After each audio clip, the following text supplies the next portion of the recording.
Welcome back to Off Ball Takes. This is your host, Yarby Laws, and this is my co-host. For Wells. We did a live stream covering Game 4 of the NBA Finals, so if you want, please check that out under the live section on the channel. We'll be having another live stream on Monday covering Game 5 of the NBA Finals. And you guys make or break the chat, so please come through there. We have plenty of discussions. We normally run for like about an hour or so, depending on how exciting the game was and if there's other stuff that we needed to talk about that happened on that exact date. But before we get started with this episode, please don't forget to like and subscribe and follow us on Instagram and Twitter at the OBT Podcast. Um, and for today's episode, we're mainly going to be talking about Game 4 and some other rumor stuff.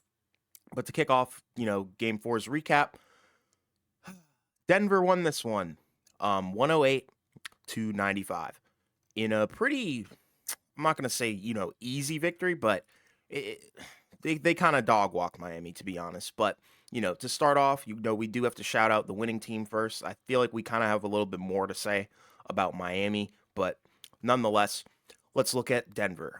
So Aaron Gordon finished this game with 27 points, 7 rebounds and 6 assists. I think this was one of the better games of his career, overall. So he was their lead scorer and stepped up big time for some guys who were, a little bit hindered by Miami's defense, fatigue, whatever the case may be. Some guys didn't perform that well in Denver. But yeah, and then to go down the list, Nikola Jokic, 23 points, 4 assists, 12 rebounds, and 5 fouls, which is a very key factor. And he also rolled his ankle at one point in the game as well. And Jamal Murray, 15 points, 12 assists, 3 rebounds, but also had 0 turnovers, which is amazing. He really bounced back from, I think it was game 3 where he had like 7 turnovers. So, shout out to him for, taking care of the ball in this game.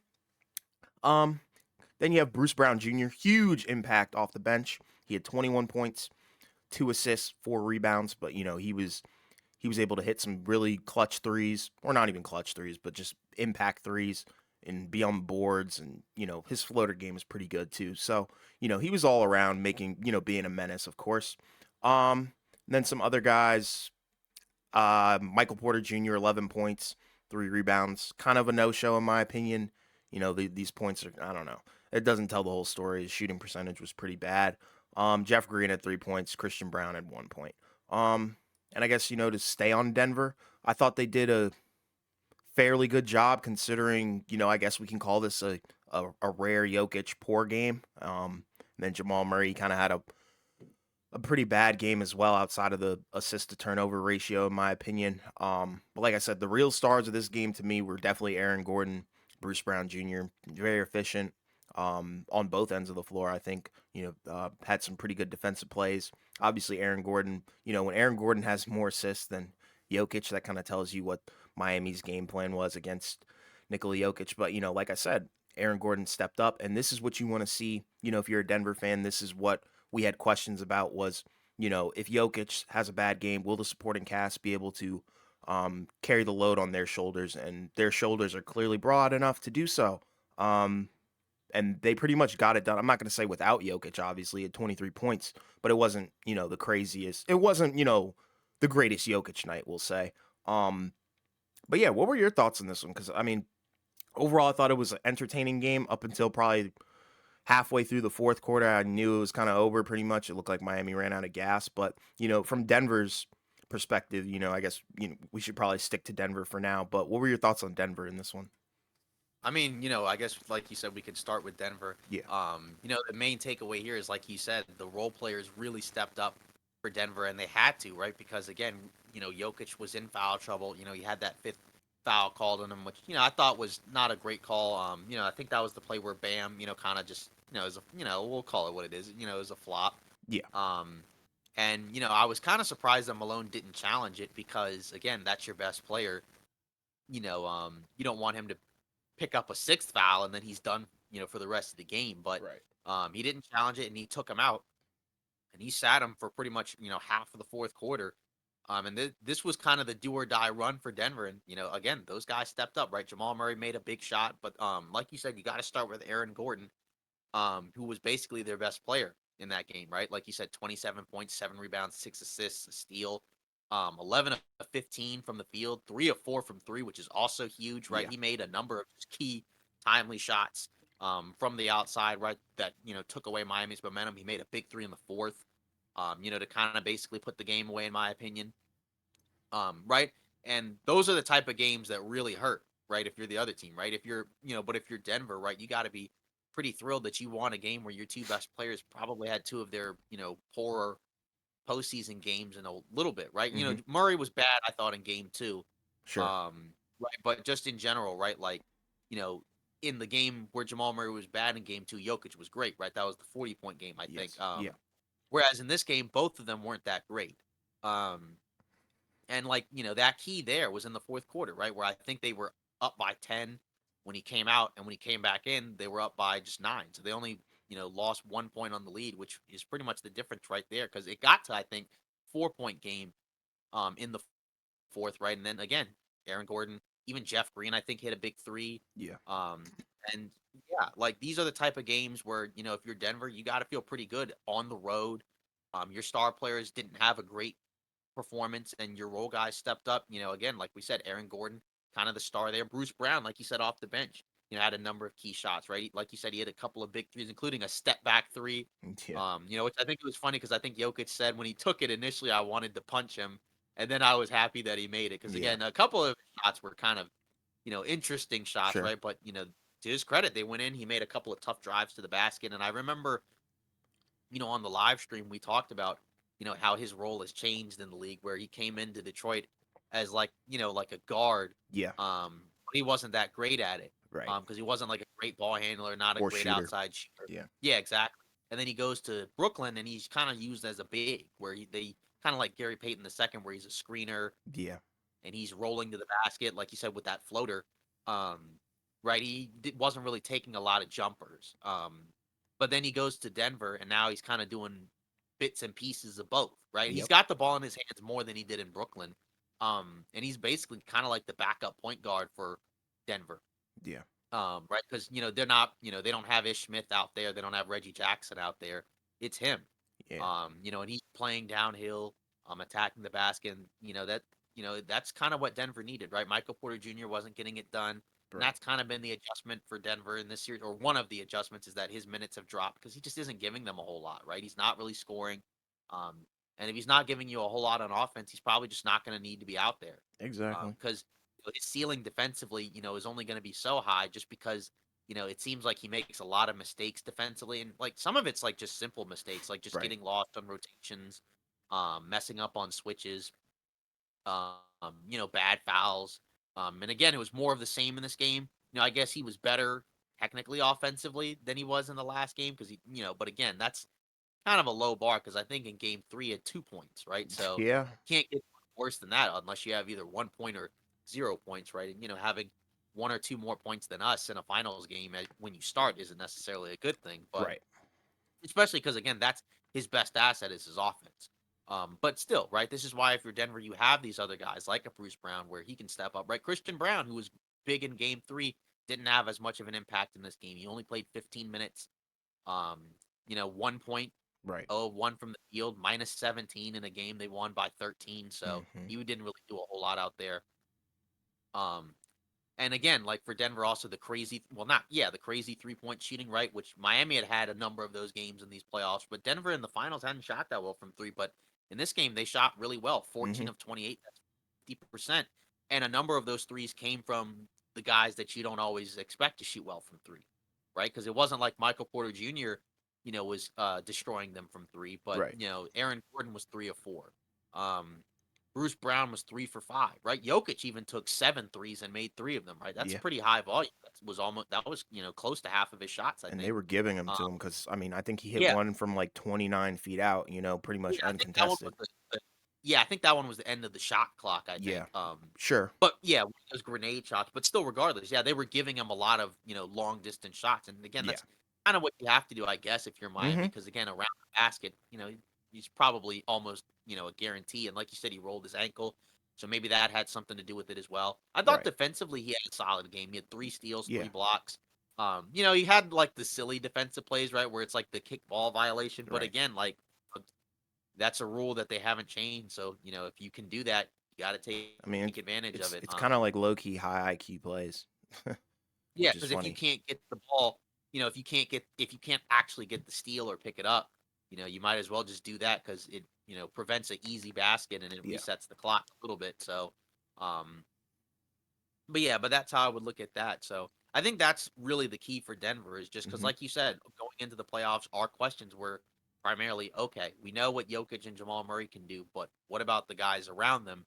Do they have enough Yeah. to win a title? Huge shout And out in to this Bruce case, Brown because I mean, dude, he's yeah, like become one of the league's most underrated like Swiss Army knives. It's crazy. yeah, exactly. And again, it was interesting, right? Because on the live stream leading up to this game, so I think following Game 3, because you were thinking Miami was going to win Game Yeah. 4, and I was kind of split because Right. my concern was Denver in the last game won a game where nobody other than Jokic and Murray really played that great Sure. offensively. They still won by double digits, and I was Sure. like, their supporting cast that had a couple of games where they didn't really play well, because obviously they didn't play well and lost in game 2. Hmm. So then my question was, okay, well, if they haven't shown up in a couple of games, they're probably bound to have, you know, a game where they're just going to all of a sudden just kind of come out of nowhere. And Right. that was what happened. Because again, Miami was giving guys like Aaron Gordon open jumpers and he was making them to his credit, right? And those are the type of shots that he has to hit in order for them to win. It's kind of like, say with Golden State and Draymond, where he's given a lot of open jumpers and he doesn't always take them, because he's such a good passer, right? But, Sure. if he's hitting a high percentage of his threes, right, then that's a lot tougher, right? Because again, your defense, if it's kind of designed to give up open shots more so to guys who aren't great outside shooters, um, and they're hitting them, there's not really a whole lot you can do. Yeah. Again, if you look at the Denver side, again, the offensive execution was pretty solid. Because again, like, I thought they were semi in trouble when Jokic was in foul trouble because Same. I was wondering, okay, how are they going to score? Um, but again, it wasn't great, right? But they made just enough shots to keep the lead basically at the same, right? Because again, they were up by 10 when he was out, and by the time he came back, they were up by 9. So, that's the key right there, where they did just enough on offense. And Miami's offense was pretty bad. I guess, Yeah. we might as well, move to Miami, right? So Sure. I guess Yeah. we can look. Yeah. So I guess we can look at them, and you look at their numbers, right? Butler and Bam, right? 25 and 7 for Butler. And then with Bam, 20 points, 11 rebounds, and a block, but 7 turnovers. Um, right. And Bam was 8 for 19. Butler was 9 for 17. Um, I mean, you got a little bit of help from your supporting cast. Lowry was fine. Caleb Martin was okay. Robinson was okay. But had a lot of fouls. And then Yeah. Love, I thought, was okay. But again, you continue to not have great games from your starting backcourt and Gabe Vincent and Matt Strus, and you still haven't had like an amazing Jimmy Butler game, right? Like you've had, I guess, you've had a couple of like this one was an okay Butler game, Yeah. but it wasn't a great one, right? And it definitely wasn't a great Bam game. And that's kind of the thing, with Miami that also hurts, right? Because again, in a game where your supporting cast isn't playing well, then you're probably just going to have a really good Bam and Butler game. And they just haven't had both of those guys have really, really good games. Because we've seen like Bam have a really good game and Butler not have a great game. Um, but we haven't seen both of them play great like Right. together. And that also hurts as well because again, I think it's pretty clear, right? Vincent and Struess probably just aren't going to give you a whole lot. I mean, No. Struess was fine, I guess, in game 2. I But guess, but again, he had 0 points, man, in this yeah, game. exactly, right. But then 0 points, and he's just been so up and down in this series, right? When he was better in some of the previous rounds. And again, it maybe just you're running into a more talented team, so that also has to kind of just be factored in as well. Yeah, for sure. And again, you need Tyler Hero back, but I just don't feel like he's going to be back at this point because again, we've continued to not really have any real updates on a possible return. So that's kind of rough because again, coming out of the conference finals, we were getting reports that he was probably going to play in game 3, right? And that would have given me, I still would have thought Denver was going to win, but I would think I wouldn't think it'd be 3-1. I Right. thought it'd be more likely to be 2-2 if Hero played in games 3 and 4. Right, but now we're going into game 5 in Denver, right? An elimination game, and he still isn't really like it still There's doesn't been sound no like he's like update. exactly. So I feel like he's not going to play at this point, and without him, I just think your margin for error is just very low because again, like you're just continuing to have rough shooting nights. And again, from the field, they were okay. They were 45% from the field, but the 3-point shooting was just dreadful. Um, 8 of 25 from three. That's 32%, which again is not the worst percentage, right? But again, when the other team shoots 50%, right, you got to shoot a little bit better. But it also feels like Denver's defense has stepped up. And I just feel like if Denver's defense is going to be solid, then there's probably not a whole lot Miami can do. But it's just if you're Miami, it's also disappointing because I thought their defense was pretty good for the most part. Because again, you took out Jokic and like you made them less effective, and that's their two best players. But unfortunately, you took those two guys out, but that kind of opened things up for some other guys. Yeah. Um, and especially like with Jamal Murray because his passing has been really good in these finals. Because like you said, he had 12 assists with 0 turnovers, and some of those assists were you know, late in the game when Jokic was off the floor. Because again, Right. his offense clearly wasn't working. He was 5 for 17. But the passing and playmaking still makes it, more of a positive game, than a negative game, right? Like the scoring wasn't great, but again, you get 12 assists in an NBA Finals, that's still pretty solid, I think, especially with 0 turnovers, right? Right. And Denver only had 6, whereas Miami had 14, and Miami doesn't turn the ball over a lot, and when they turn over the ball that many times and they don't shoot well, right? It's a They're probably recipe not for going to win. disaster. Exactly. And again, you're also just going against a more talented team, and that was kind of the thing that we said going into these finals. We picked Denver to win because we thought they're the better team. Their 1-2 punch is better. Right? Maybe you can argue Miami may have more guys, but again, without Hero, that makes your team, I think, at least a little bit worse, right? Yeah. Again, we don't know how big of an impact Hero would have, but it would still probably be a little bit better than, some of the guys we're seeing right now, right? I think he could Yeah. probably do better than like 0 points, 2 points, I would think, And you that's know. why I was But thinking that they were going to insert Kyle Lowry into the lineup. But I understand because I liked what they did defensively. I do have to give yeah, them kudos. In order, in pressing, regards to in regards to harassing, not literally, but harassing Jamal Murray and stuff. Because I mean, they were yeah, making it tough for him to get like really good and quality shots off. But like you said, his playmaking ability is on a whole different level.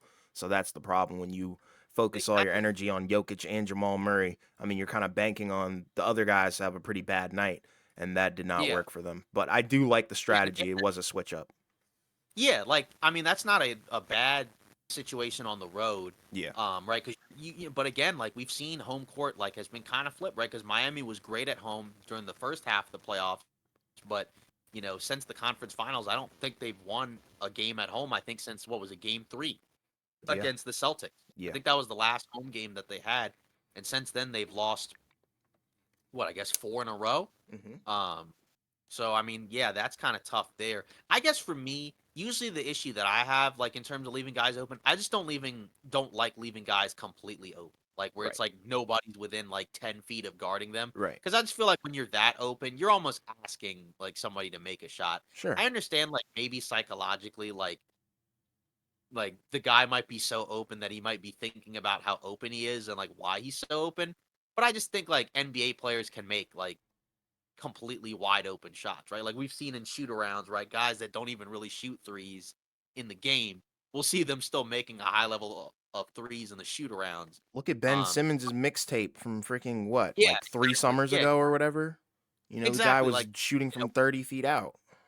exactly, right? And I mean, like, I don't know, like maybe it's sometimes you can see it be effective, but I feel like sometimes it'll burn you where it's like just leaving a guy that wide open. But again, if you have to decide, if you have to choose who you want to get open shots, it would be Aaron Gordon over Jamal Murray and Jokic. And But defensively, they did do a decent job.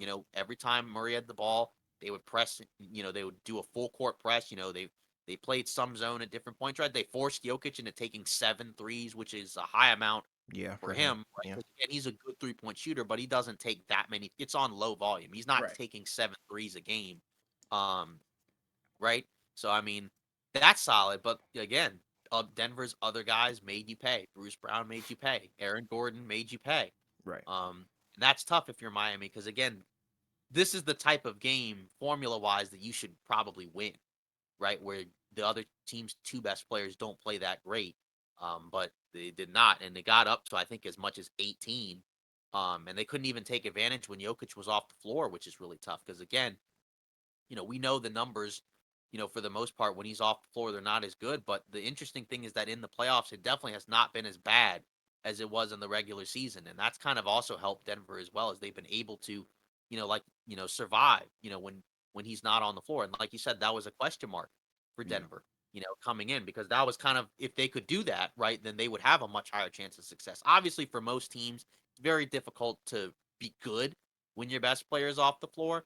But what you can't do is just completely collapse, right? Because when Right. that happens, that makes it tough. Because we've seen other teams, other star players in the past, when they're off the floor, the team just collapses, right? Like we've seen, like in, like in earlier at different points in LeBron's career, right? Where some of his teams, when he was off the floor, it would be really awful, right? Like I think in the 2017 finals, right? I think that was the 5-game series, right? Where I think when he was on the floor, they outscored Golden State, right? But then, or when he was on the floor, they outscored them.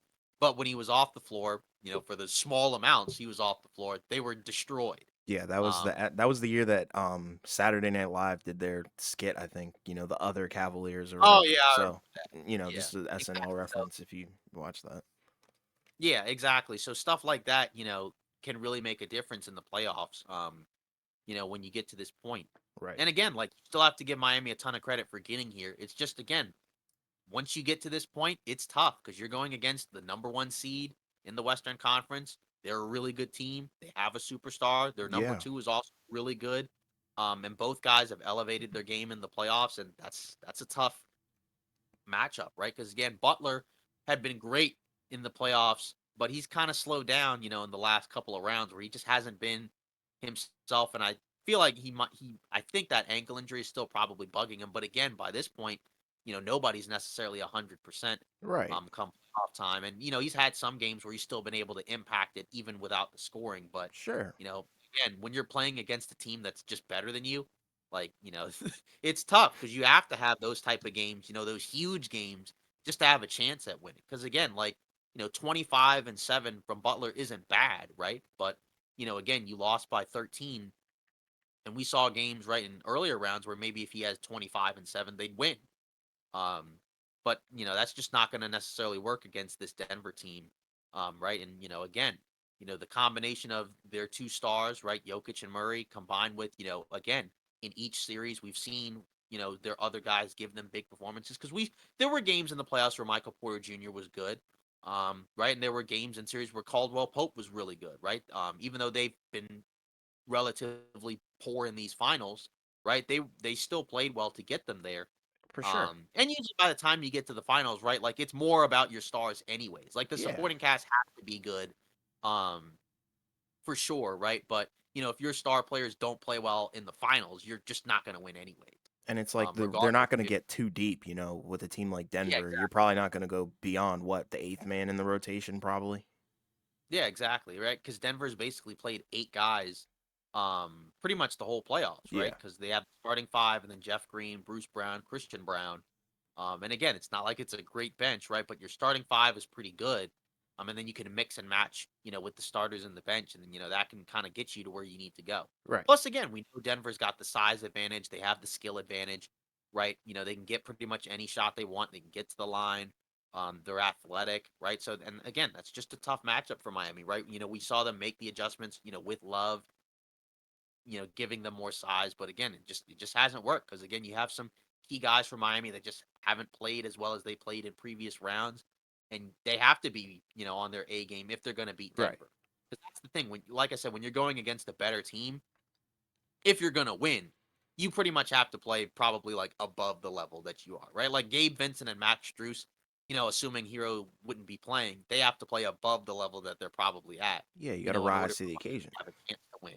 Exactly. Yeah, exactly. Right. Because you're just not going to win too many playoff games, when you got two starters that, are a combined 1 for 10. And I'm not putting it all on them, obviously, because Butler and Bam can also be better. Yeah. Oh, Um, big but time. just yeah, but just in general, right? Like, they are doing a lot, right? They're playing a lot of minutes, right? Butler played 45, Bam played 44.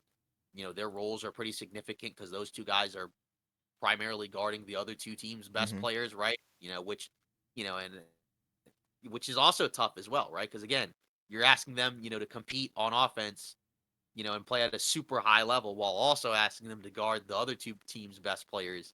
That's a really tough ask. And again, like, that's kind of as good as he is, that's kind of in a way what separates Butler from that other tier of superstars. And again, it's not even like a disrespect or anything because he's been great these playoffs, right? But Yeah. it's just I do feel like he's still probably at that level, slightly below, some of the other top superstars. And Right. that's not his fault because again, just to get to the finals is an incredible accomplishment, especially, with this team, because it's not like this is a super great talented team, No. I mean, right? like You've they gotten do to have the NBA finals. guys, but I mean, Yeah. some of them are undrafted guys, and that's not a knock on Yeah. that route, but Yeah. look at And Denver. again, yeah, exactly. And again, like, there are some guys that have never been to an NBA final, so you still have to get credit, for that. But again, like, it's tough, right? Right. And Yeah. again, this is kind of where, like I said, there's just a little bit of a tier, in terms of where the superstars are. I still think Butler, because of his Heat tenure, has elevated his status. Um, but again, this was always going to be a tough ask, right? Like, this is why most people didn't expect Miami to win because Right. it's not that their two stars are bad. It's just Denver's a better team. And their depth chart is just better than Miami's, right? They have better players overall, in my opinion. And their two stars are better, Right. right? Like, it's not an upset if Denver wins. You know what I mean? Like, obviously, if you're Miami, you don't want to lose. And obviously, a ton of people are rooting for Miami because, again, it'd be a cool story for an eighth seed to win a title. But, this is also why it's very difficult for an eighth seed to win a title. And obviously, they're clearly better than an eighth seed, than a typical eighth seed, because they got to the NBA finals when most don't get there. But there's also just a talent discrepancy. Oh, big And, time. It's that's there. kind of why most people lean into Denver winning because everybody knows, right? Denver's just a better team. They had home court, even though, they did lose in Denver, then they got it right back because they won two in Miami, which again, to win back to back games on the road isn't always an easy thing to do in the playoffs, right? But Denver's been, pretty much at their A game for most of the playoffs, right? Because I mean, they've only lost, I think, what, four? They're Yeah. 54 in the playoffs, right? Because Which they're is one crazy. win away from the finals. That's really good. Yeah. Um, and again, so I mean that's kind of key. And even on the road, they've been better on the road than they were in the regular season because that was also a question is what would they look like on the road? But again, you've got in these last two series, you've won four straight road games because they won the two in LA, games 3 and 4, and then they've won these two, 3 and 4 in Miami. So that's, I think, really impressive. Um, just an overall impressive run by Denver. Again, Yeah. like some people are, will say, like, yeah, you played against an eighth seed, which is true. But you still got to get there and you got to win, right? You can only beat the teams in front of you. So pretty much, I think by this point, I mean, I think it's very easy and clear to see that like Denver has answered all the questions Oh yeah. that everybody had about them going into the They playoffs. they squash Um, my doubt. yeah, exactly. And obviously, we can talk about what's next for both of these teams once the finals is over. Yeah. But That could for probably be now, our first right? thing, honestly. Yeah, exactly, right? But for now, it's 3-1. Denver, you got game 5. Yeah. By the time everybody sees this, it'll be Monday, right? So game Yep. 5 will be, the same night. Right? And then either Denver's gonna, be crowned champions, or they're gonna, we're gonna have one more game, game 6, or Yeah. two, I guess. Yeah. And it's like, I don't know. Um, I've thoroughly enjoyed these finals. People have been, attacking it, saying it's been the most boring. And I'm like, no, I think it's been enjoyable because these are, Denver, like you said, has answered the question. So they're proving that they're um, probably the best team in the NBA at this point.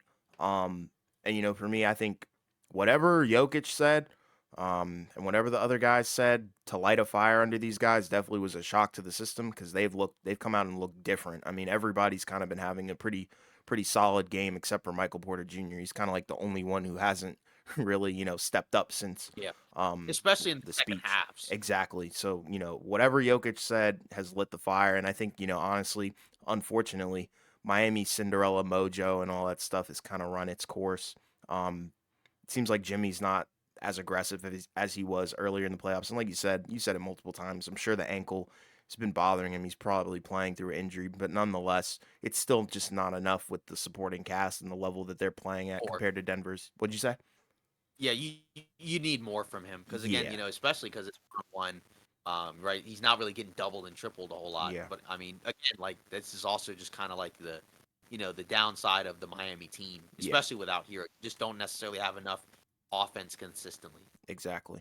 And like I guess to kind of look somewhat ahead to Monday, we'll be live streaming obviously, but um, I think this talent discrepancy on the rosters is really rearing its ugly head, and I think Denver's probably going to close it out at home, and they're going to get their first franchise NBA Finals championship. So, that's how I'm going to predict it. Not really much for me to say in terms of keys to victory. I think the Nuggets just have to continue to produce, and you know that's all I can really say in terms of their keys to victory because it could really be anything. A monster game from anybody, and having Jokic playing decent is probably enough to put you over the finish line. And I guess keys for victory for Miami.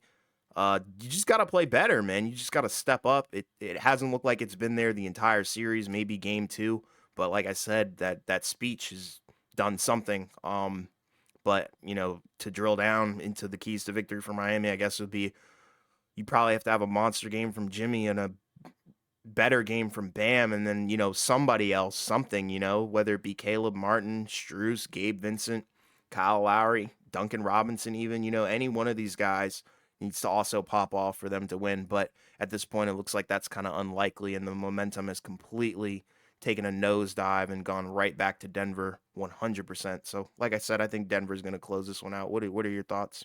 I'm sure you agree. Yeah, yeah, I'm kind of with you. I mean, I guess you could argue Miami has a chance, but also like game two they had the historic fourth quarter. So I feel like if it's just like kind of a regular performance, Denver at home, knowing that if hey we got a chance to win the title on our home floor in front of our fans, have been there every step of the way. I'm Hmm. kind of with you, like Yeah, where I just feel like you're gonna probably get a Denver win. yeah, Maybe it might be closer. We'll see. Again, the first halves of each of these games have been pretty close. It's the second half where Denver's kind of been able to just kind of pull it out. yeah, Um, but yeah, I do feel like Denver's probably gonna close it out. yeah. Just because again, like Miami's done a lot of different things, and unfortunately, it just has not worked.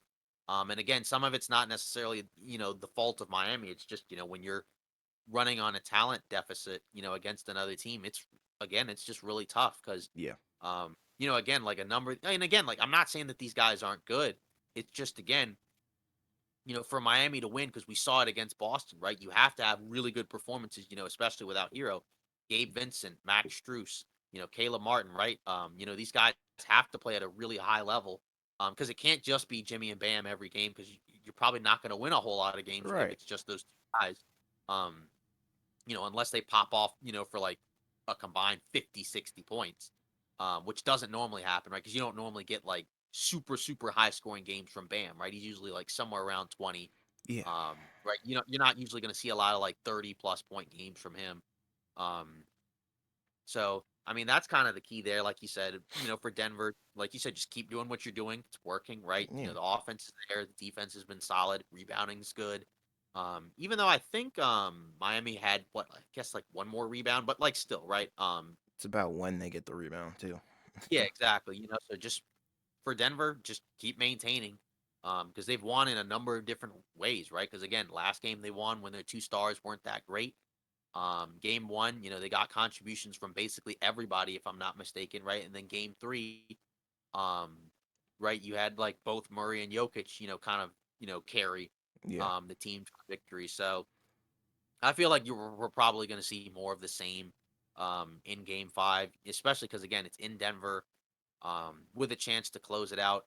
And you never know. Maybe you could have like one of those type of games where like Miami kind of just catches Denver off guard and they come out with a high level of effort and intensity. But it feels like other than game two, every time because again, like the games were really close in the first halves and Miami even had leads, I think, in Sure. both of these games early on, but at home. But every time, Denver is able to kind of just, work their way back and once they get that lead, they've pretty much been able to keep it. It's the size Um, disadvantage for me. yeah, exactly. Yeah, 'cause Denver, like I said, can just get any shot that they want. Yeah. Um, whereas Miami, that some of these shots have to be created. And some of it, again, is you have to hope that some of these guys can make these big shots, and they're not getting as many open looks as they were getting earlier in the series. Right. Right, which is a credit to Denver's defense as well. Malone, I think, has done a really good job, getting what he can out of this team, because it's not like this team is a perfect team. Right. Um, but in terms of maximizing the strengths, and minimizing the weaknesses, I mean, that's about as solid of a job as you could ask for, from your head coach. And then you look at the players who've also been able to execute. So that combination, I think, has been really key there. And they're Yeah. just better. So Yeah. I'm with They're you. I just think better. they're going to win Game Five. Yeah. Um, I don't know. It wouldn't shock me if it was like a back and forth game, because again, like both of these games were back and forth early on, and then Denver just kind of pulled away. But it feels like that's kind of, other than game two, that's kind of just been the script where, you know Miami hangs around, but then eventually Denver just kind of just runs away with it. So I Right. feel like that's probably more of what we're gonna see. Yeah. I Yeah. just don't have much of a reason to really see any changes, unless Miami has like a crazy 3-point shooting game, which, to be fair, that could happen. Because it happened in game two, against Denver. But I still believe Denver is gonna win this, and, like you said, win their first NBA championship. Yeah. I agree 100%. hmm and I guess, like, you could even like go as far to say it's not the same as Miami, right? But you could also say, like, for Denver, right? This is kind of like a perfect, in a way, Cinderella run where you get the Sure. one seed, and you basically cruised your way to a title, in your first NBA Finals. Because we've seen teams, get to a Finals and then, lose, Right. their first time around, and then maybe the next time they come back, they win it, right? We saw with Miami's big three, um, or I think that big three in Cleveland, right? We Hmm. saw them lose in the first year and then come back the next year. That's kind of what I Um, thought Boston was gonna do this year. yeah, right. And they had talked about that, where they had talked about, we're gonna right the ship, we're Yeah. gonna finish the job, and finish what we started, right? But they weren't able to do that either. But Right. Right. again, like I said, and we've talked about this many times on previous podcasts and on these live streams, where I just think we are in a different era in the NBA, Hmm. where it shouldn't shock us, to see, like, a different team is probably going to win the title just about every year. Yeah. Some people do think Denver could win multiple, and maybe that's possible. Um, Maybe. but still, right? Like, nowadays, right? Like, the teams are more, I guess, are closer to each other in terms of how good they are. And Talent gap. sometimes it's Yeah. going to be about matchups, right? Where, Hmm. and obviously injuries is always a factor. Luck is also a factor, right? Because, we've seen, like in some series, right? Like, say Denver in against LA, right? The shot making, Right. was at a very high level, right? Because you saw Jokic and Murray hitting like turnaround threes. Right. You saw Michael Porter Jr. and KCP, right? Those two guys played very well against LA, but they haven't done anything against Miami. But it hasn't mattered, right? Because again, you're getting other guys. So, um, but it'll be interesting to see, because again, we've had, I think, 5 different champions, right? Because again, going back to that Raptors Warriors series, we had the Raptors in 2019, Lakers in 2020, Hmm. Bucks in 2021, Hmm. Warriors in 2022, and now Hmm. Denver in 2023, I think. Yes, sir. So that's 5 different champions in the last 5 seasons, Yeah. right? And again, like, it's not always the team that we all expected to win going into the year, right? Because going into the year, I don't think Denver was looked at as the favorite. No. I think Golden State was towards the top.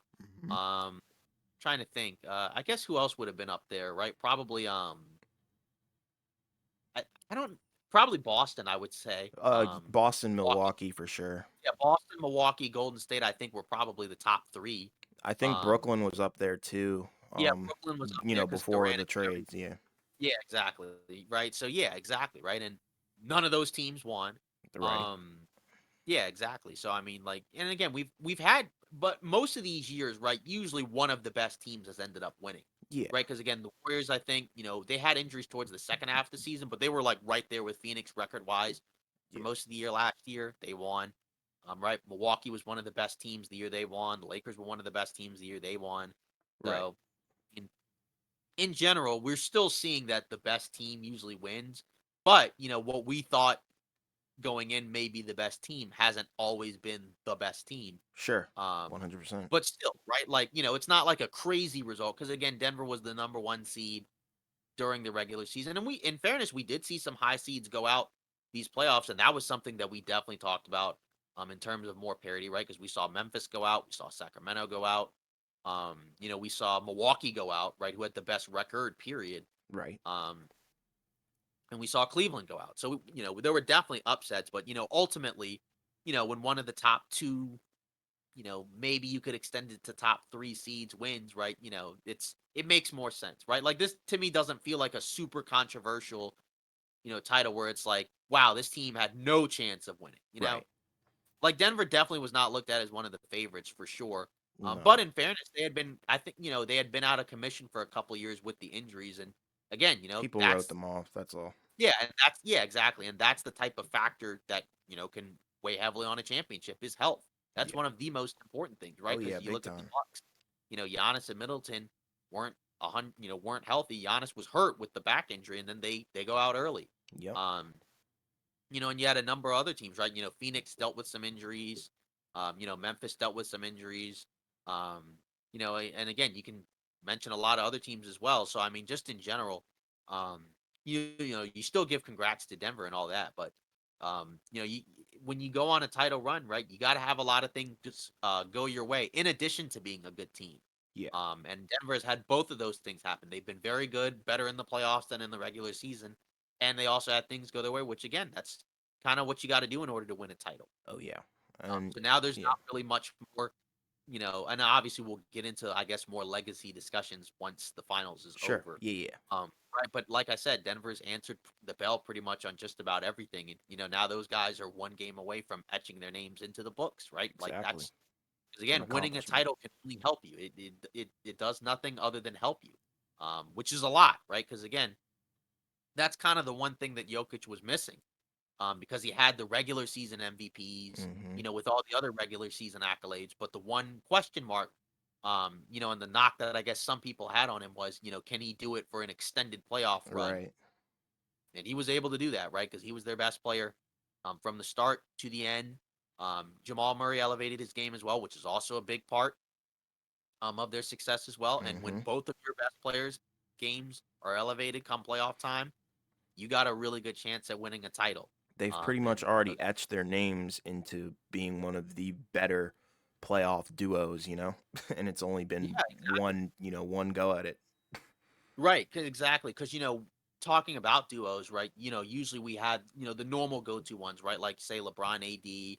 I guess now you can add Durant and Booker since they're playing together, Right. but that's a relatively new one. Kawhi and Paul George. Um, but now you have Jokic and Murray, right? And obviously, Exactly. they got to go in that conversation, as well. Because again, now that they have that title, oh yeah, and I get Tatum and Brown, which is Yeah. all, Oh and yeah, yeah, he- that one I think to be the best duo, since they're both generally healthy and they've had a lot of playoff success, even though they haven't won a title, right. right? But obviously, you can't leave them out as well. Yeah. Um, and obviously there's a few other ones, right? Like Giannis and Middleton, I guess, doesn't feel as much of a duo just It's because not as Middleton strong. Yeah. yeah, isn't necessarily in that same tier. Although, when he's at his best, he's really good. But he wasn't that guy this season, unfortunately. Which is one of the things that hurt Milwaukee. I Yeah. mean, that's a question they'll obviously have to ask themselves in the offseason. But still, right? Like you said, and like I said, right now their names are etched into the history books, as a great duo, that was able to win a title. Because again, we've seen a lot of teams, that had really terrific duos that weren't able to, turn that into a championship. We saw, even in recent years, right? Durant and Kyrie, Paul George and Kawhi. Even though some of those guys individually won titles, right? They weren't able to do it together, right? Right. Harden and Embiid. It's another, Right. Right. Yeah. relatively recent one. Tatum and Brown, at least as of right now, although they're Right. young, right? So they got plenty of opportunities. But Sure. but now they're gonna be in that conversation for the best two. I mean, they're there, but you know what I mean. Now they're Yeah. Yeah. gonna Yeah. I know legitimately what be you're in that saying. conversation now. Yeah. Yeah. So I And it's guess like, now. and then I just Mhm. had one more thing to add, because you did bring up, the talent gaps, and I feel like, it's interesting. Like the talent gaps aren't too far in conference, but out of conference, I feel like, once you kind of look at East and West combined, there are some talent gaps on both sides. Mainly in the West, I think the West is definitely stronger than the East as of right now. Yeah, But which is wild because within the conference, though, it's not it's a pretty close race. yeah, and it's kind of wild because going, into the season, and certainly, for a good chunk of the season, a lot of people thought the East was better Yeah, I than the did. Western Conference. And, once again, we ended up having another Western Conference team winning the title. Yeah. And it definitely feels like the Western Conference is the better conference because some people I've heard the word used, they use the word mediocre. I don't necessarily think mediocre is the right word. For the I think it's West? just, well, yeah, like, yeah, exactly. Really? I heard, I have yeah, but not I heard think it that more one. so has to do because there wasn't like a standout, super Okay, dominant team. I get Like you. everybody, kind of penciled in Milwaukee and Boston, Right. but you never really felt like there was like a team you Okay, pencil in the Western Conference. sure. But my take was more so there's way more really good teams in the West than in Yeah, the it was East. so up in the Like, air. yeah, like you may not feel like that there's a team in the West that's quote unquote as good as Boston and Milwaukee, even though there clearly are. Right. Um, but then after that, right, you go, I mean, because think about it, right? 1 to 13 in the Western Conference all were in a race to try to make the playoffs. Yeah. Like the Yeah, we Lakers, talked about that going to actually. the conference finals were 13th for most of the year. Um, so I mean, clearly, like the Western Conference is the stronger conference, and it was like that for a while. Then it felt like it went back to the East, Right. but now it feels like the West again, right? Because now you got to take Denver seriously. Not that we didn't, right? But now you have to also add Denver to that mix of elite teams as well in the Western Conference, right? You have to add them to the mix of teams that any given year, can come out of the Western Conference, right? Because you Yeah. have multiple teams like that now, right? You got Denver. Um, we'll have to see what these other teams can do, right? But, Phoenix, if they can get stuff together, should be good enough to come out of the West or at least compete Mhm. at a high level, right? Still got the Lakers. Maybe the Warriors will stick around. We'll see. But at the very least, they should still be a solid team. Right. And then even other teams, right? Like say like a Memphis, right? Like even if you don't think they can come out of the West, they should still be really good, right? Because that's the thing. You look at the top of the West. Maybe you don't feel like Denver is quite as good as Milwaukee, Okay. or a Boston. Maybe you don't feel that Right. way, but at the same time, after that, right? Like, I mean, 3 and 4 in the Eastern Conference, right? That's Philly, that's Cleveland. And then after that, right? There's then the Knicks, right? If I'm not mistaken, and then after that, it's a drop off, right? Yes. Because who was the 6th seed? That was Brooklyn, right? Yeah, and then Yeah. yeah, but then in the Western Conference, the 6th seed was Golden State, and Golden State is better than Brooklyn. Big time. Um, yeah, 7th seed in the East was Atlanta. Yeah. Whereas in the West it was LA, the Lakers. Right. So I mean, yeah, exactly. And again, the Western Conference is gonna get better. Um, because again, we'll see, some of these other teams, right? Like New Orleans was a team where if they were healthy, they could have been a playoff team. Oh yeah, Obviously, they for have to sure. get healthy. And that's obviously a huge question mark for them, amongst other questions. Um, and then, even a team like a Oklahoma City was close, right? They were a playing team, could have made the playoffs. If they had beaten Minnesota, right? And they, in theory, should get better because they're going to have lottery picks coming in. Yeah. Um, with Chet Holmgren, who didn't play at all this year, who was their number 2 guy, and then whoever they draft in this year's draft. So, it's Lot to look definitely big forward up to. for the Western Conference. Obviously, not that the Eastern Conference isn't good, right? But again, I feel like the Western Conference has, kind of reasserted the dominance. Even though, again, we had a Western Conference team win it last year with the Warriors. Right. So Yeah, I agree. It's getting wild. yeah. So I guess now, we're gonna get into, some news and rumors. So I suppose we might as well start, with the Raptors. Mhm. So they hired their new coach. According to, Woj, Shams Charania, Darko uh Rojakovic. Nice. Um, I mean, so I don't know necessarily much about him. Obviously, he was a head coach for the Tulsa 66ers, right, which is the Yeah. Oklahoma City League team. Now they're called the Yeah. Oklahoma City Blue. Blue, right? Yes. Yes. Yeah, exactly. He was an assistant for a number of teams, including as recently the Memphis Grizzlies. Mhm. Um, and he was reported, in some of these last few rumor mills, right? Say from like Mark Stein, where he was rumored as one of the finalists, right? I think the 3 finalists were him. It was Kenny Atkinson and another guy who had coached in Italy, Yeah. I who know was who you're much talking older. about. Yeah. Yeah, exactly. Right. This guy's in his 40s, so he's a younger coach. Um, right. But obviously, again, Toronto was kind of the last team, to hire their new coach. And again, like, it felt like it was time for them to move on, right? Nick Nurse, it seemed like he had lost the locker room. Obviously, Mhm. he had won a title. And you're right, and he was a number of, and he was one of several head coaches, right, who was fired, that had had previous success in other stops. Hmm. But they needed a new voice. Um, and we'll get into a couple of these other rumors, right? But it seems like they may be headed towards, maybe a potential rebuild. So Yeah. obviously, if you're kind of looking to do a do-over, right, you want a new guy to come in as well. Yeah. So, and again, like I can't necessarily, critique, or properly rate Right. a head coach that I personally don't have as much prior knowledge of. Like I said, he's been an assistant, and his name hadn't really come up in from what I had heard in other places other than the Toronto job, but still clearly to be a finalist for a head coaching job, you got to have some cachet, Credibility. Yeah. around the league. So hopefully he does a good job, right? And again, Toronto is in a weird spot where they weren't very good this year after, having deep, pretty high level of success in the Eastern Conference, winning a title Yeah. in 2019. Um, but now they're in a new direction, right? It's a strange roster with a number of guys where, they're on their own. They're solid individual talents, right? But they don't necessarily all seem to work together. You have a couple of, really talented players in Siakam and Scotty Barnes, Hmm.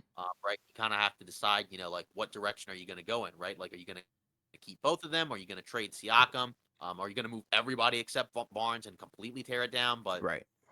obviously, again, hiring the head coach, right? This is the start, right? This is the start, to making moves towards what I feel like is probably going to be like a pretty high level retooling of the roster. Maybe even a rebuild. Yeah. I agree. And mainly on the coach, I don't have an issue with anybody from Memphis's camp in terms of coaching. I think, um, their issue was definitely discipline, and I'm not gonna blame the coaches on that. I think it's just, their youthfulness. They're young. Memphis is a very young team.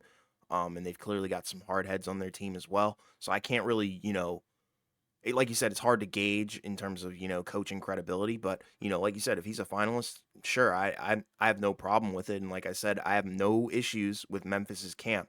Like I said, I think their issues were definitely on their players' maturity level for sure. So, um, yeah, I have no problem with the hire. I somewhat like it. I guess it's a good change in direction. Yeah. And I guess we'll kind of move into this next rumor that's kind of tied to that. So, according to Mark Stein, it sounds like Fred Van Vliet and Gary Trent Jr., those two guys are more likely than not to leave the Raptors. So it sounds like, we kind of talked about, in the past with Toronto, we didn't think that they should move everybody and completely Right. start over, right? But probably move on from a few guys. I think Gary Trent Jr. was a guy where we were like, yeah, he's probably fine to move on from him. Yeah. Van Vliet we were kind of up and down on, in terms of whether or not to move him, but it, Hmm. it does sound like, according to him, that they're going to be potentially on their way out, right? More likely than not, right? So that means, I guess, a better than 50% chance, I guess. It's probably like Um, 70-30, maybe 60-40, something like that. yeah. And again, like, we saw Van Vliet, his name has been tied to a number of teams, right? We heard Phoenix, we heard Lakers, and then say with Gary Trent Jr., right? I think Orlando was the team Okay. that had kind of I been could. tied up with him. I would like that. That would be an interesting fit. Yeah, exactly. So and again, like, again, for Toronto, it's kind of weird territory for them, but I don't know. I mean, I guess my question is like for them, are they going to let them walk? Right? Are they going to engage in a sign and trade? Right. Um, I don't know, but it does in a way kind of make, because again with Toronto, if you're re-signing those two guys combined with what you're paying Van Vliet, what you're paying Ananobi, what you're paying some of these other guys, it's going to be an expensive roster, and I don't feel like this roster, like salary wise, should be an expensive roster. You know what I mean? Because like it's not a top tier team. It's not a team that has like a ton of high level talent. So it's like, again, you might as well, kind of shed the books, and kind of like move on. Obviously, you would prefer to get something back from those guys for those guys, but Hmm. again, the issue with a sign and trade is like it has to be mutual, right? Like you Right. can't just necessarily just do a sign and trade, right? Um, because like let's say if Van Vliet wants to go to Orlando, or if Gary Trent Jr. wants to go to Orlando, I think they're a team with cap space. So why would Orlando do a sign and trade if they could just sign those two guys, or one of Exactly. those two guys, right? So that's what makes it tough. But again, when you don't trade those guys at the deadline, that's kind of always the result that's always possible, right? When you're dealing with a free agent and you don't trade them, you could just lose them for nothing. So if Yeah. you're Toronto, obviously that hurts. but it's also probably time, to make some changes to this roster because it clearly wasn't good enough to compete. Hmm. You got a lottery pick, so you might as well kind of embrace, this youth movement. Even though Van Vliet isn't necessarily old, I think he is 29.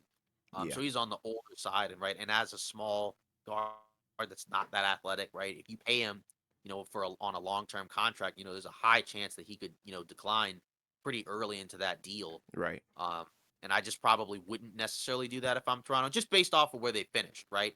Like, again, they were what, 10th? I guess they were 10th. Yeah. I guess they were ninth and then lost in the play-in, so they were 10th or whatever. Yeah. Same But either difference. way, right, you clearly weren't good enough to make the playoffs, and you weren't close. So it's like, again, it sucks to lose those guys for nothing, but I feel like this is probably the right move for them because I just don't see where you go with this team. I feel like they probably, 2 seasons ago when they won, I think about 50 games and lost to the Sixers in six, that's probably about as good as you're going to be, right? Like Yeah. probably like, a lower seeded playoff team, maybe middle of the pack, like somewhere between like 5 to 8 Hmm. and probably going out in the first round. Yeah. And it's like, again, if that's the case, there's no real need to have a super, super expensive roster, with guys that you may not be able to trade later on. Yeah. And like for me, Toronto's not a horrible team, but they're not a great team. So they're kind of, like you said, they're in a tricky position, especially with their free agents and whatnot. But I don't know, it's rough because I'm not comfortable, paying Van Vliet for a long term deal. Like you said, it's kind of reminiscent in terms of the fall off. Not, to the degree, but reminiscent of Isaiah Thomas with the Celtics. I know that was a trade, but in terms of like the fall off of play that we're seeing, a former high level player, now he's kind of, I don't know, falling off, but sometimes got that happens. Like you said, he's not, super old, but you can definitely see the decline somewhat. Um and I'm sure, he'll probably fit better in a different situation and a different like scheme for I think so. sure. I think there's plenty of teams that could use him. Beautifully. But if you're Toronto, I think you gotta drink from the fountain of youth. You gotta use Scotty Barnes for sure. You have to draft correctly. And yeah, it's time. And that's kind of the I guess what's the word? Um the method to the madness, I guess, with the NBA. Sometimes you know, you do have to endure a rebuild, and there's nothing wrong with that. And I think that's probably what the organization is looking towards. Um, Yeah. you got to build on Scotty because I think he's for sure a talent. I know he had a rough year, but I'm sure he's gonna bounce back because I don't think that first year was a fluke at all. Yeah. And sometimes the rebuild may come sooner than you think because, Exactly. sometimes, you might be in contention or, be a really good team every year. And then kind of before you know it, the window just kind of closes. Yeah.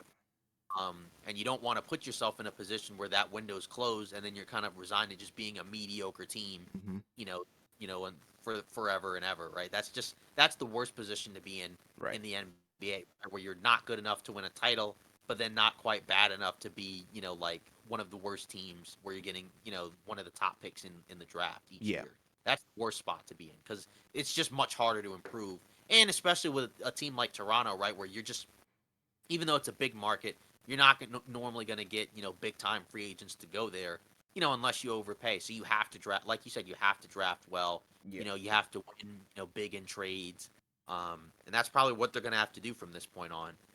Because again, I do think it's time. Again, you don't have to completely tear it down, right? Obviously it's fine to keep Siakam unless you get like a really big haul for him, um, right? But I feel like Van Vliet and Gary Trent, I feel like They're it'll be expendable. okay.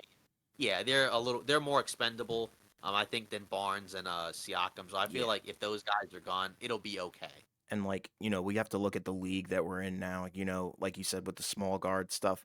I mean, it's okay, but I think you prefer to have some skilled wings, more than a small guard that's kind of unathletic, like you were Yeah, saying. So yeah, I think Toronto definitely needs to move on. um not completely blow the entire ship, obviously. I feel like there's some solid role guys there that can probably stay for sure. But in terms of Van Vliet, yeah, I think it's time to go. Trent, I mean, I feel like he could stay, but Van Vliet yeah. for sure is on the out. And that that I that guess is just what it is. yeah. I guess my question for Trent is what would his market be? Like Exactly. I know a number of teams would want him. I'm just curious how much he would get, Right. per year.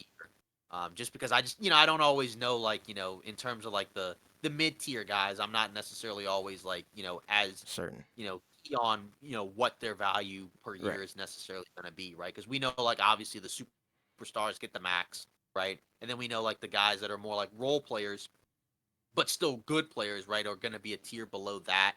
Mhm. Um, say like an Aaron Gordon, right, where he's getting, I think, like what, like probably like 20-ish million a Right. year, right, which is fine, right? Mhm. Probably maybe a little bit more than that, but like Right. still, like that's fine. And it depends on the Right? squad that you're on too. Yeah, exactly. Yeah, exactly. Right, because your team is probably going to have to pay the most, to keep you. Mhm. Um, but yeah, so it'll be interesting to see where they go with that. Yeah, Yeah. but like with the small guards, like if it's not Steph, or maybe like a Kyrie or a Lillard or a few other guys, right? Like Yeah. it's you don't want to necessarily like be in the business of paying a ton of money, to those types of guys, right? Unless they're like just that elite, right? Like in the upper tier of the stars, right? Maybe a superstar, but um, it's tough. And again, he's a good player, but Yeah, yeah. if you're It's not a I knock do on. think, yeah, I think he could help another. There's other teams like you said that he could help where he would probably be fine, where you're not relying on him as like one of your primary ball handlers, Exactly. right? If he's like your primary ball handler or like your number one or two option, you're probably in trouble. And that's Yeah. not a knock on him. Most guys aren't necessarily good enough to be a number one option. Exactly. Even if you gave the ball to like, like a big man, right, who's not small, and they're your number one option, right? Like, some guys are just probably just not good enough because again, there's very few guys like that. Skill gap. Exactly. Um, Moving on. According to Mark Stein, as well as several others, Woj and others. Mhm. So Chris Paul, his market seems like it's a pretty robust market. Okay. Which again makes sense, right? I mean, he's still a good player. Um, but it's kind of interesting because according to Woj, a couple other teams kind of have come up as potential destinations for him if he got waived. And one of them was New York, which was kind of surprising to me, and then another one was Golden State. Okay. Which is interesting because I had heard a few people, national media, like mention Golden State maybe as a trade target, not Okay. necessarily as a buyout market, which I still think would be kind of weird. But I don't I like guess that. I think the rationale could potentially be if it was a trade, I think the idea would be trade like Jordan Poole for Chris Paul, which again I think is kind of weird. But I think some people are like using the rationale of it feels like the Poole contract is like, probably a sunk cost. Mhm. I mean, I probably wouldn't do that necessarily just Right. because, the age factor. But regardless, on a buyout, for a minimum contract, I think that's fine. I guess the thought process is like, have him, I guess, back up Steph, and have like a real point guard in there as opposed to Poole's not really a point guard. Right. Um, It's more of a but two. I still think that's a strange fit because I just think like again, you're adding, more small players, and I feel like if you're Golden State, you don't need more small players. I feel like, some of these teams you're too small. Like we saw against the Lakers, their lack of size really hurt them. Um, right? Because and again, like they hadn't played teams like that, for most of their, title run, right? Like usually if they were playing against a big team, it was like, mostly a team of bigger, slower guys. Right. And if it's a small team, right, they can hang with anybody if they're small. But they hadn't really played against a lot of like big athletic teams that also have skill to them, right? The Lakers were one of those. You can say Denver is one of those as well. Um, I don't know. Like, I guess the thought process is just add another smart veteran so you don't have to rely on a young guy. And Right. again, like, as I mentioned, if he's coming off the bench, kind of like what I mentioned with the Lakers in a more limited role, that probably could keep him fresh. Um, but I don't know. That is kind of a weird one to me. But again, with Golden State, they're kind of in a position where they're they don't really have a lot of methods to add a lot of talent. So if you can get a Chris Paul, it's an upgrade. But still, I feel like there's other areas on the roster you need to address.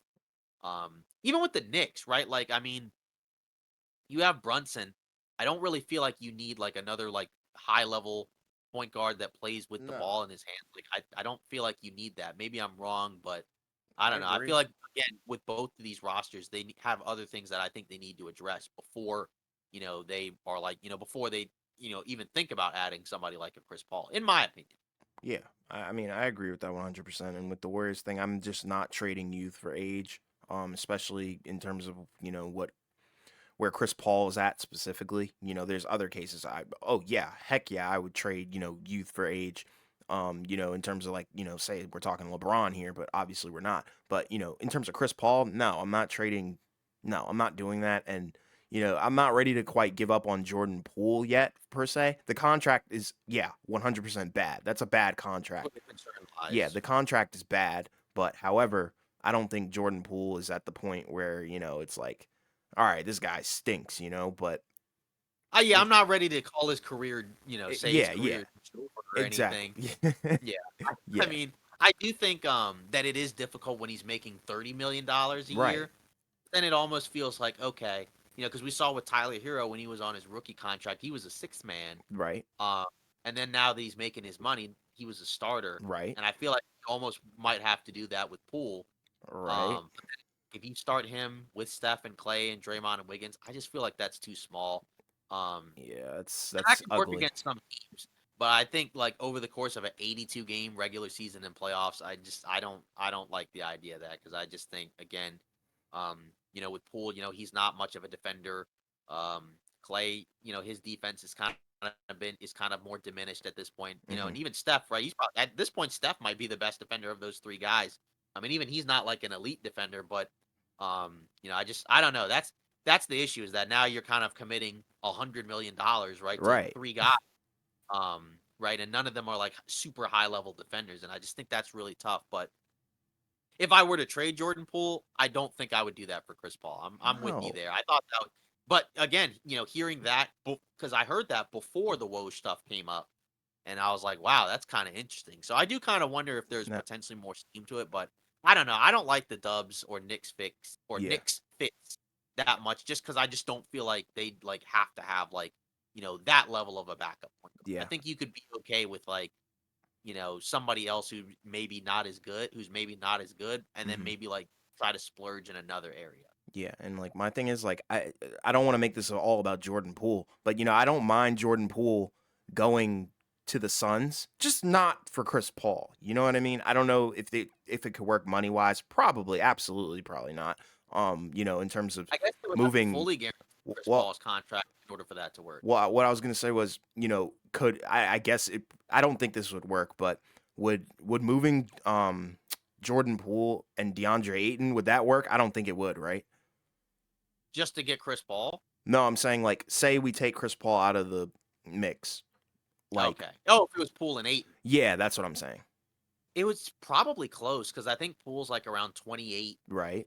million next year, and Ayton is probably somewhere around that because he's Right. making over a Okay. 100 million. Like I wouldn't have it So as big of an issue with that, but like I yeah, said, I since think we're that dealing could with work. Chris Paul, no. Mhm. Yeah, but then again, I guess like again, like is Ayton what you need if you're Golden State? I No. mean, I guess you could say that, but I don't necessarily feel that way. No, but Maybe you could I'd argue like maybe it they more could than get Chris more out. Paul. Yeah, that's fair. That's definitely fair. I That's don't my know. point. I Yeah. just like I said, I don't know. And again, we'll have plenty of time to talk about, Yeah. those teams in the offseason. And again, we'll be doing it relatively soon, Yeah. because the season's almost done. But, Exactly. it'll be interesting to see what a lot of these teams do. Hmm. Um, Next rumor from Mark Stein, Kyrie Irving. If Houston misses out on Harden, he could be the next guy. I guess. Okay. I guess. All right. That's I don't know what I'm kind supposed to do with that information, honestly. Yeah, I mean, according to him, it sounds like Houston's the only team outside of Dallas that has like super palpable interest in him. Hmm. Because again, like, we know that there are teams that like him, but again, do they want to commit to a long-term max money contract, which I feel like is what he wants, which again, I understand. Um, but I don't know. Like again, if you're Houston, you have a young team, um, right? You kind of need to figure out a way, I think, to get some veteran guys in there. I don't necessarily know if Kyrie and Harden are the guys. If either of those guys are the guys you want to bring in. It seems like Kyrie's pretty popular amongst the young players. I don't know how much. I don't know how much popular or how popular Harden is with young players, but it Right. seems like young guys like Kyrie a lot. Um, but again, I also feel like there may be a difference between like, from afar versus like he's your teammate every day. Sure. Um, but even besides that, like I don't know. Houston has a ton of cap space, and in fairness, because I think they have 60 million going into this offseason. And in Okay. fairness, I don't think they have their first next year. So they kind of have to be in a position where okay, we're probably going to need to be better than we were last year. Hmm. Uh, but again, I don't know. I don't know if those guys are the guys where I'm like, do I really want to commit to giving them big long term contracts? I feel like I would almost rather just sign a bunch of like random veterans to like short term Yeah, deals and just kind of do that. But I mean, of course, I don't run the team, but I feel like I would prefer to do that rather than giving big long term money to those guys because yeah. I just feel like, yeah, I guess you'll be better. But still, like, again, Harden, do you want to give him, like a 4-year max deal? He's going to be like 37, 38, making max money. What is he going to look like? I don't know. I don't know how to feel about that. I mean, I think that's kind of weird. I wouldn't do it, but, what are your thoughts? I don't like either Harden or Kyrie going there, quite frankly. I think Kyrie is going to be in Boston, or Boston. Holy crap. That's how tired I am. Kyrie's going to be in Dallas for sure, 100%. I think they're going to offer him, you know, a hefty sum of money for sure, just because of what they gave up to get him. And, a lot of people have tried to scapegoat Kyrie for Dallas's failures. No, it's on the roster itself for sure. It's not on Kyrie. Um, and I'm curious to see a full season with him in Dallas, and I think that's where he's going to be. Um, and I think I'm not saying his value is low in terms of in general, but I think his value is low outside of Dallas, if that makes sense. I don't know. I just don't think Houston is the right is a good fit for Kyrie himself. Um, Same thing with Harden for sure. So, and also kind of to stay on the Kyrie thing, I got a notification earlier. I think he's playing in the Drew League this summer, Yeah. so I think I he's did see making that his too. debut, which is kind of crazy because you would think a guy like Kyrie, Yeah, 'cause he was supposed to play last year. that's what I'm saying, and you would think a guy like Kyrie, he would have made his debut years ago with the amount of flash and you know skill that he has with the basketball in his hands, but that's pretty cool that he's going to be in the Drew League. But, in terms of the Houston thing, I think it's a no shot. I think he's going to stay in Dallas. I feel like I would lean towards there as well because Yeah. again, I just feel like they're the team that can give him the most money, and I Hmm. just don't feel like another team is like 100% dead set on doing that. And again, Exactly. Dallas is in a position where they kind of have to do it. Exactly. Because if they don't, right, then again, you gave up stuff to get Kyrie, and you panicked because you lost out on Jalen Brunson. Then you panic to get Kyrie, and then if you lose him for nothing, then you make it even worse. So Exactly. I don't know. It's a rough. The Dallas position. That's a tough position to be in, but Hmm. you do have one of the top players, so at the very least that helps. Right. So it's not quite the same situation, as maybe some other teams, but it's still rough because again, like a lot of it was just to me avoidable. Yeah, for Um, sure. yeah, with just bad moves, I think. Hmm. Yeah. Um, and then I guess Jake Fisher, for our last rumor, Hmm. right? So, he basically mentioned that other targets that Phoenix has, I guess assuming Chris Paul might be gone, Okay. guys like Emmanuel Quickly, Peyton Pritchard, Davion Mitchell, and Gabe Vincent. So I guess of those four guys, again, I'm sure there's probably others, but of Uh-huh. those four guys, which one do you feel like is the most attractive one to you? For me, is like holy pause. First of all, pause. But second of all, I'm gonna have to go quickly. I think just due to his youth. And I think he was, a pretty valuable six man. In the playoffs, he kind of disappeared somewhat, I guess, but he was a factor in them getting there in the first place. So I'd probably have to give it to him, and then runner up would probably be like I guess um, Gabe Vincent. I think Vincent is a good option. I think Peyton Pritchard is on a tier below those guys. Um, and yeah, that's all I really have to say about that. But quickly for sure, I think he would fit well into that system. Um, depending on his role, obviously. If he's a six man, yeah, he fits in. But, I'd like to see them lean more so towards defense, hopefully. Yeah, But, that is what it is. I mean, any yeah, any improvement helps from the roster that they yeah. currently have. And I guess you have to factor in Vogel, right? Because he's Right. more of a defensive-minded head coach. Which one? Because I feel like defensively, right? I guess you got Davion Mitchell, Right. and he's a pretty solid defensive guard. Right. Even though he's small, so you have to That's factor my that in as problem. well. Yeah, and Vogel likes to lean more towards size, I think. Yeah. Even though none of these guys are like big guards, right? I guess quickly, I guess he's I guess the tallest one. But he's not really big, right? So I guess, Yeah. of those 4 guys, I don't know. I feel like if I'm Phoenix, I would probably like to shoot a little bit higher, but I Mhm. guess then you also have to factor in they just don't have the financial ability to Yeah, really do that. So when you're exactly. paying, Booker, and Durant, and of course Aiton, a lot of money, you kind of have to lean in towards, all right, well, we're probably going to be weaker, Right. at one of these other positions. I mean, I don't think you would want to be weak at guard, just at point guard, just because Right. I feel like you're gonna have to contend with a lot of them. But at the very least, you do have Booker, who's a really good guard, so you Yes. don't necessarily have to have like a The strongest. traditional point guard next to him, Mhm. because he has the ball in his hands a decent amount. Right. Um, I guess of those 4 guys, I feel like kind of like with you, I feel like Quickly is probably the most talented. Sure. Um, Vincent or Gabe Vincent, I guess, is the one where it's like, okay, he was the starting guard on a team that got to the finals. That's my point, yeah. But also at the same time, he's kind of disappeared in the finals. Yeah. So, I mean, but at the same time, again, none of these guys are elite, so they're gonna have up and Right. down games regardless. So I guess you kind of have to look at which one is probably the best fit, and Mhm. then which one you can probably rely on the most on both ends of the floor, right? Because You I have to feel look at like who's better than campaign. yeah, exactly. And I mean, again, maybe they're in a position where maybe they might just be like, we'll have campaign as our starting point guard. Because Oh again, it's boy. like, I'm not saying it's great, but I'm just saying No, like, it's far from again, it they don't. actually. Yeah, I'm just saying like they don't have a lot of financial options. So, um, but I do feel like if you're gonna move on from Chris Paul, then you need to probably find a replacement. Yeah. I mean, they're probably not going to be necessarily quite as good, Right. but you may be able to find one that may be just a better natural fit. Because again, Sure. next to Grant and Booker, because they have the ball, you don't have to have a Chris Paul type point guard next to them. Right. Right? You probably would want somebody who's a more, I guess, what's the word I'm looking for? I guess a more proficient, and even though he's not even bad at it, I guess a more willing catch and shoot guy. Not that Chris Paul isn't, right? But he didn't have to do that before Durant was there, and Right. with Durant, he kind of had to adjust somewhat, and that's kind of quick time to have to adjust. Because you Um, you don't need a shot creator. I feel like you've got that in Durant and Book, but yeah, in terms of like like you said, um, somebody who can catch and shoot. Oh yeah, that's gonna help them tremendously. right. Yeah, because like Vincent, right? That's kind of right. That's kind of a guy you would think of in a way because Hmm. right, he's not a natural point guard. Right. Um, but he's good in the catch and shoot, and he can Scrappy. play some pick and roll. But he doesn't have to have the ball in his hands. Right.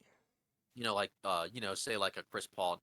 Right, and then the other guys I guess are more specialists, right? Because again, Mitchell's feels like kind of like a 3 and D ish Hmm. point guard, not a great outside shooter, right? But he's Right. not like a point guard that normally runs your offense. Right. Uh, Pritchard feels closer, I guess, to like a throwback ish type point guard, but still, Yeah. he doesn't have the ball a lot in his hands either. But he's not playing a whole lot. But Exactly. he's a good shooter, so I Yeah. feel like any of these would be decent options.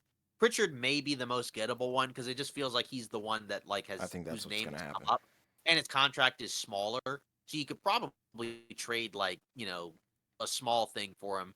Whereas like Vincent's a free agent, so you'd have to pay him, which I don't know if they can do. You're right. Uh, I guess Mitchell you could potentially trade for, but again, like, does Sacramento want to trade him? Because I I don't don't feel think like I've so. heard his name come up a whole lot. I don't think so.